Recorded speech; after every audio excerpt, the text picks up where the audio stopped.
She built a $9 billion company and convinced the most powerful people in Silicon Valley she was the next Steve Jobs. And the whole thing was a lie. In this video, you're going to find out how Elizabeth Holmes pulled off one of the biggest frauds in American history, why so many smart people fell for it, and what it tells us about the systems we all trust with our lives. Even if you think you already know this story, you don't. Not the full picture. Hey, I'm Amanda. For a long time I thought the Theranos story was just about one con artist, a bad apple who slipped through the cracks. But the more I dug into it, the more I realized the fraud only worked because the entire system let it. I went from feeling outraged at Holmes to asking a much more uncomfortable question: who actually built the conditions that made this possible? The answer changed how I look at every company promising to change the world. There's a version of this story in every documentary and true crime podcast, but most of them stop at the surface. This channel is here for the version that goes deeper. In Arizona, a woman was told by a nurse practitioner that she was losing her baby. A Theranos blood test said so. She spent hours devastated, grieving, planning, trying to process it. Then a second test, from a different lab, told her the truth. The baby was fine. The first result had simply been wrong. A man named RC had his cholesterol and blood sugar checked at a Theranos testing center. Results came back normal. His cardiologist relied on those numbers. Weeks later, he suffered a heart attack. A patient on warfarin had their medication calibrated on a Theranos result. Federal regulators would later confirm that those tests posed immediate jeopardy to patient health and safety. These are not edge cases. These are ordinary people who trusted a blood test, a test trusted by Walgreens, by the US military, by the most powerful board of directors in Silicon Valley. The company behind it was valued at $9 billion. Its founder was worth, on paper, $4.5 billion, the youngest self-made female billionaire in American history. Her name was Elizabeth Holmes, and almost everything she told the world was a lie. But the lie isn't the interesting part.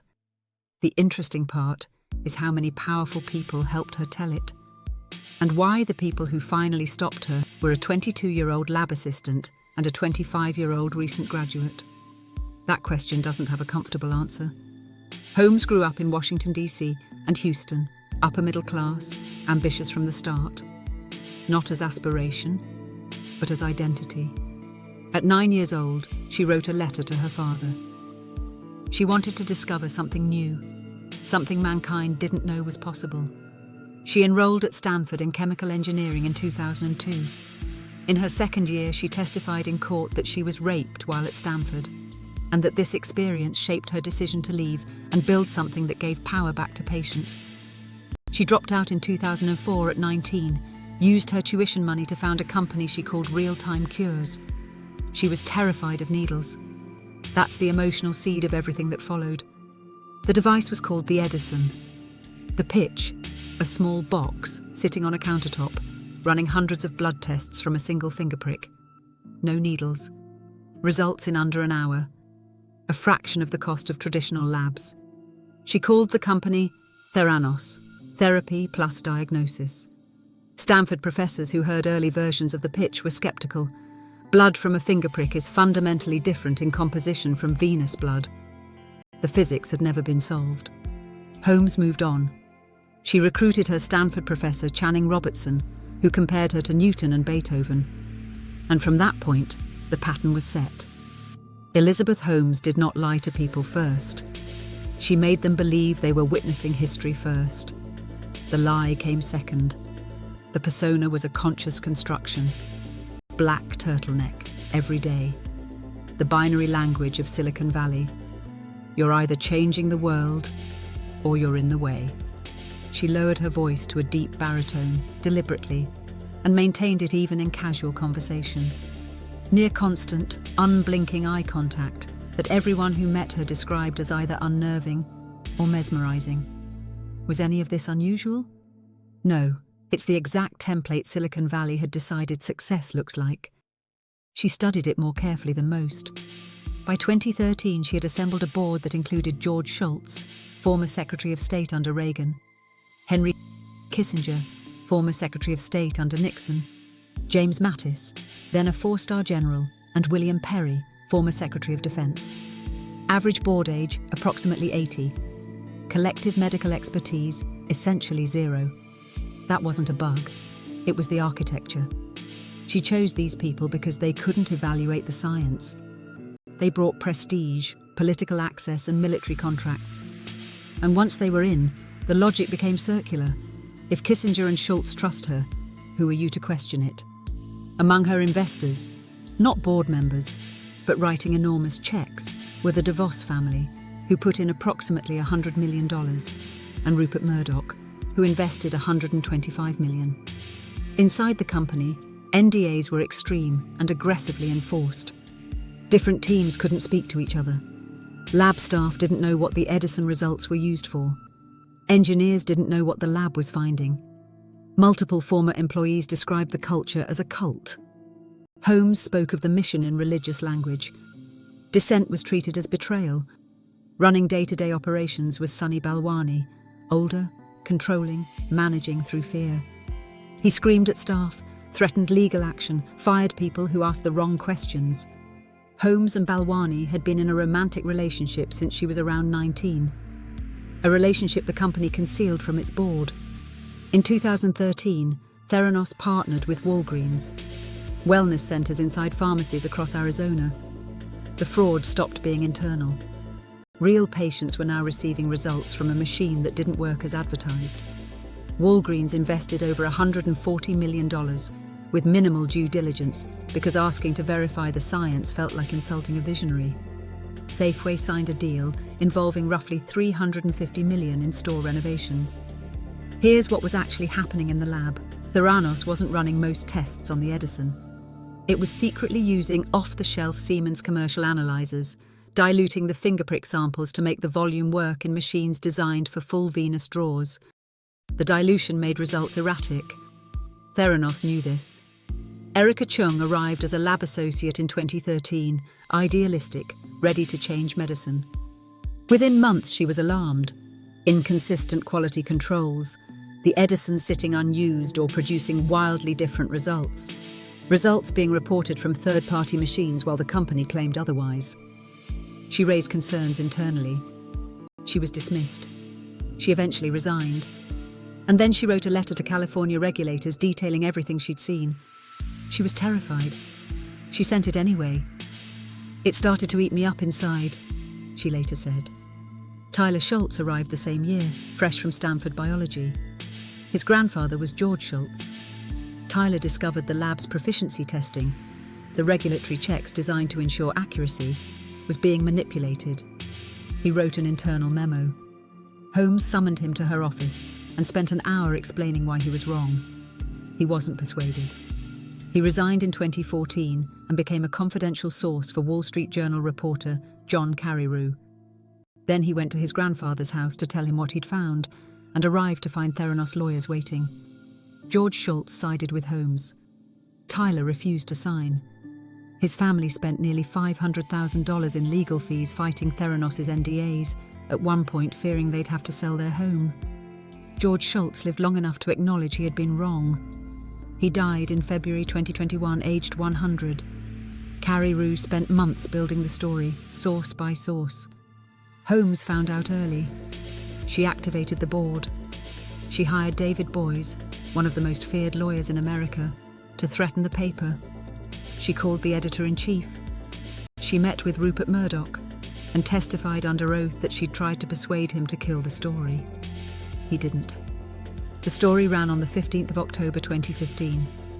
Holmes went on CNBC the same day and called it factually and scientifically wrong. She had no rebuttal, only the persona. One more detail. Holmes told investors the Edison was deployed on medevac helicopters in Afghanistan, performing real-time blood tests on the battlefield. The reality, the military deployment was experimental, extremely limited, and nothing like what she described.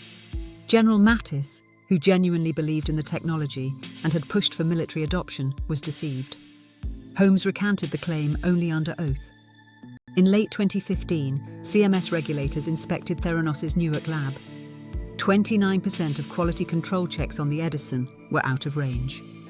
Warfarin and dosing tests posed, in the regulator's own words, immediate jeopardy to patient health and safety. By July 2016, CMS revoked Theranos' lab license and banned Holmes from operating or owning a clinical lab for 2 years. Walgreens exited. Theranos voided or corrected tens of thousands of results. Patients received letters.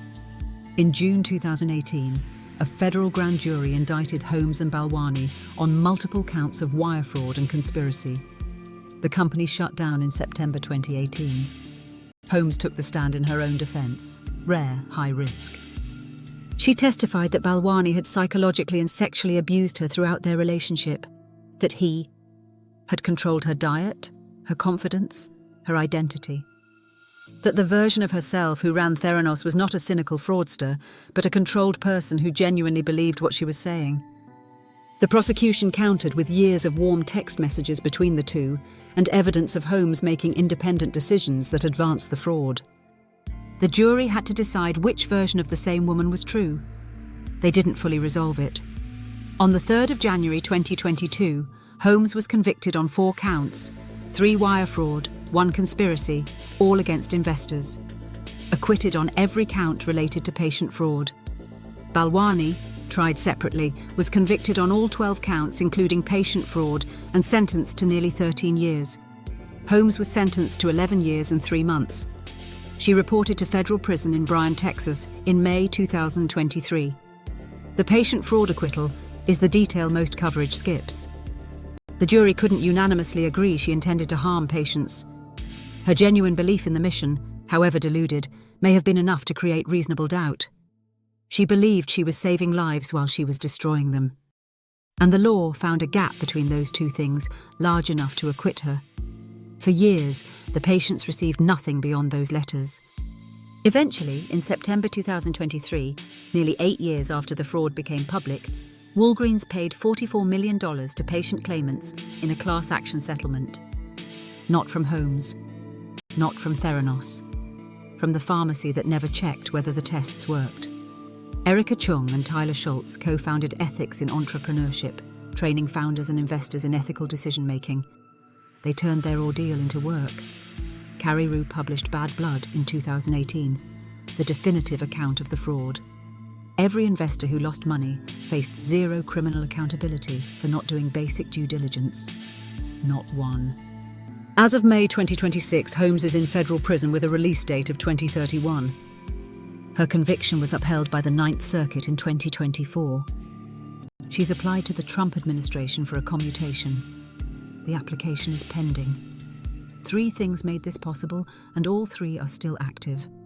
First, Silicon Valley's culture of radical belief, the ideology that says you must believe before you have proof, and skepticism is just the old guard protecting itself.